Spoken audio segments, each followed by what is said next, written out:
Assalamualaikum and very good morning to all of you guys. How are you today? So in this sharing section dalam perkongsian hari ini kita akan membincangkan berkaitan dengan bagaimanakah sebagai suami isteri kita semua, anak-anak muda, pasangan-pasangan yang baru berkahwin, bagaimana untuk kita memastikan bahawa kita sebagai suami isteri dalam keluarga ini dapat mengharungi keluarga dengan baik, iaitu melalui mengukuhkan kedudukan kewangan kita dalam isi rumah, iaitu di mana kalau kita melihat di Malaysia rata-ratanya majoriti suami isteri bekerja.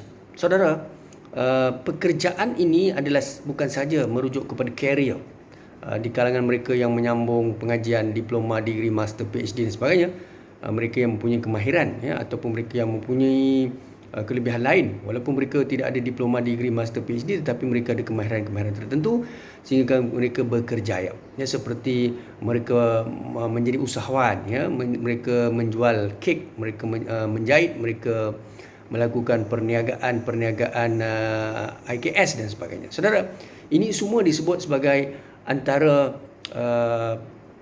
perbuatan yang menjana pendapatan isi rumah tangga. Dan kita perlu ingat di Malaysia ini kos hidupnya tinggi berbanding dengan negara-negara lain. Harga barangnya tinggi dan kalau kita melihat duty excise kenderaan juga tinggi. Kalau beli kenderaan 2 kali ganda di Malaysia.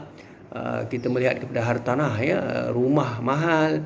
Begitu juga untuk barang keperluan harian, barang runcit, barang pasar, barang basahan dan sebagainya, semuanya ini mahal. Maka di Malaysia kalau kita kategorikan orang yang mewah dan kaya ini ataupun hidup selesa adalah ahli parlimen dan adun, iaitu wakil rakyat.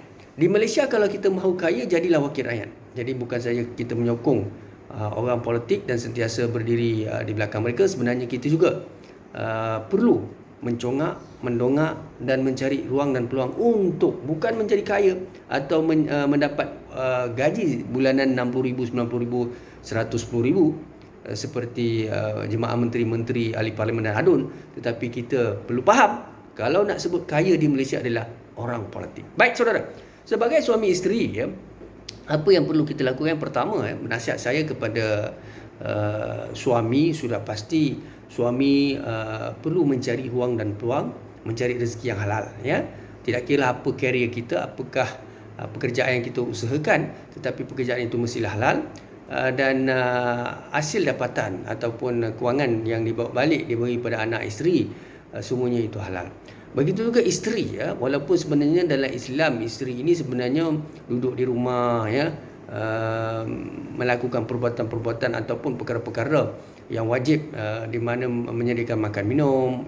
Menyediakan makan minum itu maknanya dalam Islam bila memberikan makan minum, memberikan nafkah dan sebagainya memang kerja suami, tetapi dalam konteks masyarakat hari ini ataupun dari segi suami yang berkerjaya, sudah pasti isteri menyiapkan mungkin kemas rumah, memasak, mencuci pakaian, menjaga anak dan sebagainya. Itu perkara rutin yang dilakukan. Tetapi suami isteri ataupun isteri sekarang ini di negara kita atau di mana saja di dunia, isteri-isteri ini semua mereka berkerjaya. Mengapa begitu? Sebab kita melihat bagaimana situasi sekarang, kos hidup yang melambung tinggi, dan sekarang ni ramai juga suami-suami yang membantu isteri memasak, kemas rumah. Ada juga suami yang lebih rajin daripada isteri, ada. Perkara ini bukan perkara baru dan sudah berlaku.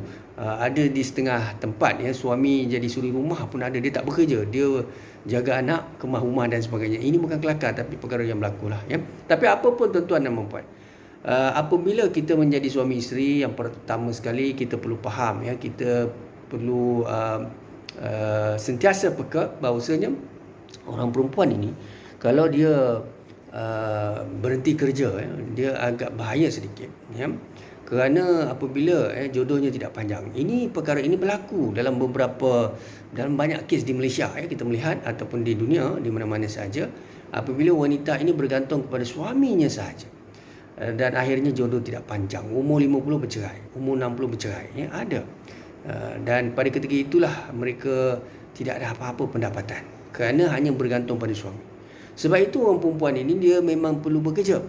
Sentimen orang perempuan duduk di rumah dan menjaga anak keluarga itu tidak salah apabila sekiranya gaji suami itu RM15,000, RM20,000, RM30,000 seperti ahli politik. Ya. Kalaulah dan ada perkara lagi dalam satu situasi berbeza, kalaupun gaji suami RM3-4,000, kalau yang perempuan ini duduk rumah jaga anak, dia tidak terkesan sangat apabila komitmen suami atau isi rumah itu tidak tinggi, seperti memiliki kenderaan, rumah, mempunyai loan peribadi dan sebagainya. Jadi kita perlu faham, kalau RM3-4,000 masih boleh hidup, tetapi dengan syarat tidak ada komitmen tinggi. Tapi kalau ada komitmen yang tinggi, tidak boleh. Begitu jugalah bagi nasihat saya tadi, orang perempuan ini kalau boleh ingatlah bahawa kes perceraian di Malaysia atau di mana-mana pun tinggi.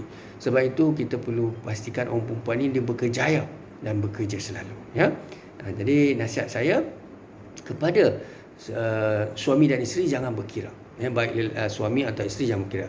Ya, susah sama-sama susah, senang sama-sama senang, dan jangan mendesak suami ataupun mengikuti orang perempuan. Pesan saya, jangan kerap ataupun sentiasa membanding-bandingkan kemewahan. Orang lain ada kenderaan besar, kita memaksa suami kita perlu membeli kenderaan besar. Kalau orang lain ada rumah besar, kita memaksa suami kita membeli rumah yang besar. Orang lain makan mewah, kita memaksa suami kita makan mewah. Orang lain belikan isteri dia kalung emas ataupun pakaian yang mewah, kita memaksa suami kita membeli pakaian emas atau pakaian yang mewah. Tak boleh. Jadi sebenarnya istilah seorang hakim di Kelantan pernah Mahkamah Syariah pernah menjelaskan, saya pernah dengar perkara itu. Dia kata ini isu poligami lah cerita-cerita poligami ni, saya dengar perbicaraan mahkamah pada ketika itu menyatakan bahawa hakimnya cukup bagus di Kota Baru Kelantan.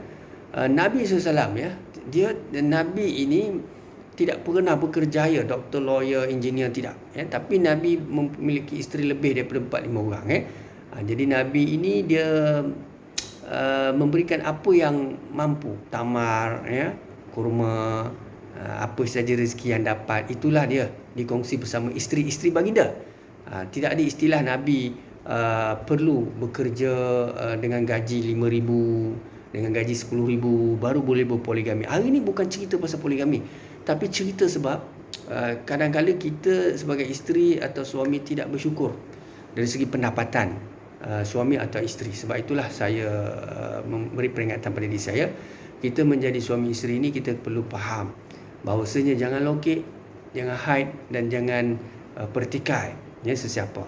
Dalam rumah tangga ini perlulah kita berkongsi sama luar dalam apa sahaja kerana Allah Subhanahu Wa Taala, dan selebihnya itu kita serah pada Allah. Kalau apa-apa berlaku dalam hidup kita sebagai suami isteri, itu adalah kun fayakun dengan ketentuan takdir Allah. Jangan kita buruk sangka pada Allah dan mengkhianati antara bekas isteri, bekas suami dan sebagainya. Kerana dalam kehidupan ini yang paling mustahak adalah rezeki yang kita dapat kongsi bersama orang-orang yang terdahulu atau orang-orang yang penting di keliling kita dahulu. Anak, isteri, suami, anak, isteri yang ada dulu kita jaga. Kemudiannya selesai daripada itu, barulah kita sedekah, barulah kita memberi dan memerhati. Sedekah itu tidak perlulah dalam keadaan kita bergerai golok. Sedekah itu adalah semampu mungkin, RM1, RM10 ikhlas. Dia tidak perlulah kita 300, 400, 500, 600 RM1,000, padahal anak sendiri tak ada makan minum, suami sendiri pun tak boleh bayar hutang dan sebagainya, ataupun tak boleh tidak dapat menyara keluarga yang baik. Suami, isteri atau keluarga sendiri kebuluh, tetapi kita mahu membantu pihak di luar dan sebagainya, sedekah dan sebagainya, ia tidak salah, tetapi mestilah kita waras dan rasional. Perut sendiri isi, anak sendiri isi, suami dan isteri, dan suami begitu juga menjalankan tanggungjawab yang baik. Baik, jangan pertikai antara suami dan isteri. Bersyukur, hormat suami, hormat isteri, anak-anak mesti hormat keluarga, ibu dan ayah. Berjimat dan sederhana dalam hidup ini, sentiasa bahagia. Nasihat saya, apa yang kita ada mestilah kongsi sama. Dan apabila kita ikhlas pada suami, maka suami ikhlas pada kita. Begitu juga apabila kita suami ikhlas pada isteri, isteri ikhlas pada suami. Dan perkara-perkara ini. Dan isu-isu rumah tangga, hal-hal rumah tangga jangan di-viral-viralkan, jangan dibincangkan satu Malaysia ataupun dalam apa-apa media. Jadi hari ini saya bercerita secara umum berkaitan dengan seperti mana pakar-pakar motivasi memberi pandangan, berkongsi idealisme. Saya juga begitu. Dan saya ingatkan selalu bahawasanya apabila sekiranya anda di sana, ya, lihat rumah anda ada berapa isteri, satu, itu alhamdulillah. Buka rumah anda ada 2 isteri, senyap-senyap, ya, kahwin di dalam negara, luar negara dan sebagainya, atau menyorok-nyorok dan sebagainya, apapun.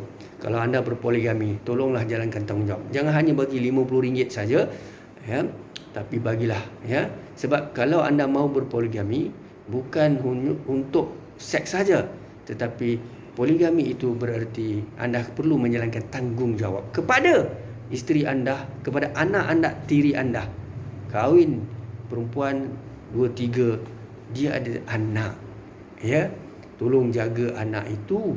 Walaupun dia memang ada ayah dan sebagainya, ingat, anda berani mahu poligami, mahu menikmati syahwat nafsu dan sebagainya, ataupun anda kata anda mahu melindungi janda-janda, ibu-ibu tunggal, kerana mereka antara orang yang terbiah dan memerlukan.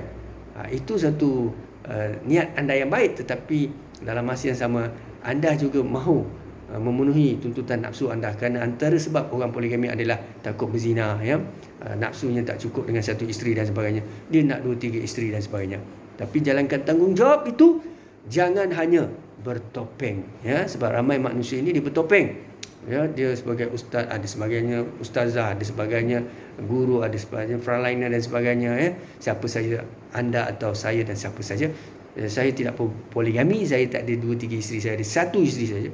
Jadi saya nak pesan pada tuan-tuan dan puan, apabila anda berpoligami, anak itu, anak tiri dan anak anda sendiri kena jaga, ya, dan jangan mengasut, ya, memisah-misahkan keluarga, ya, ibu ayah asal dan sebagainya. Jangan buat begitu, ya. Di dunia kita lepas, di akhirat Allah lanat kita, dikubur lagi seksa, ya. Bertopengkan agama ini tidak boleh selamat di dunia dan akhirat. Ingat pesan saya tuan-tuan dan puan, mestilah kita bahagia, redah, ya. Jangan hasad dengki kianat pada sesiapa, ya. Jadi kalau kita dah melakukan kesalahan, akur dengan kesalahan kita, jangan pula kita membuat helah bela diri dan menjatuhkan sesiapa. Tapi yang paling mustahak adalah bila kita berpoligami, mesti menjalankan tanggungjawab. Begitu juga suami isteri yang mempunyai rezeki, ya. Kalau kita tak mampu, tak boleh desak. Yang maknanya kalau lelaki itu, kalaupun dia telah bercerai tetapi kemampuannya setakat itulah, maka apa yang dia mampu bagilah kepada anak dia, ya. Kalau kita nak memaksa dia bayar 3-4 ribu, mana dia dapat bayar, ya. Tapi ada kes-kes kalau orang itu memang kaya, berada dan sebagainya, dia tak mau menjalankan tanggungjawab, itu adalah satu perbuatan yang Allah laknat, ya. Di dunia lepas, di akhirat tidak lepas.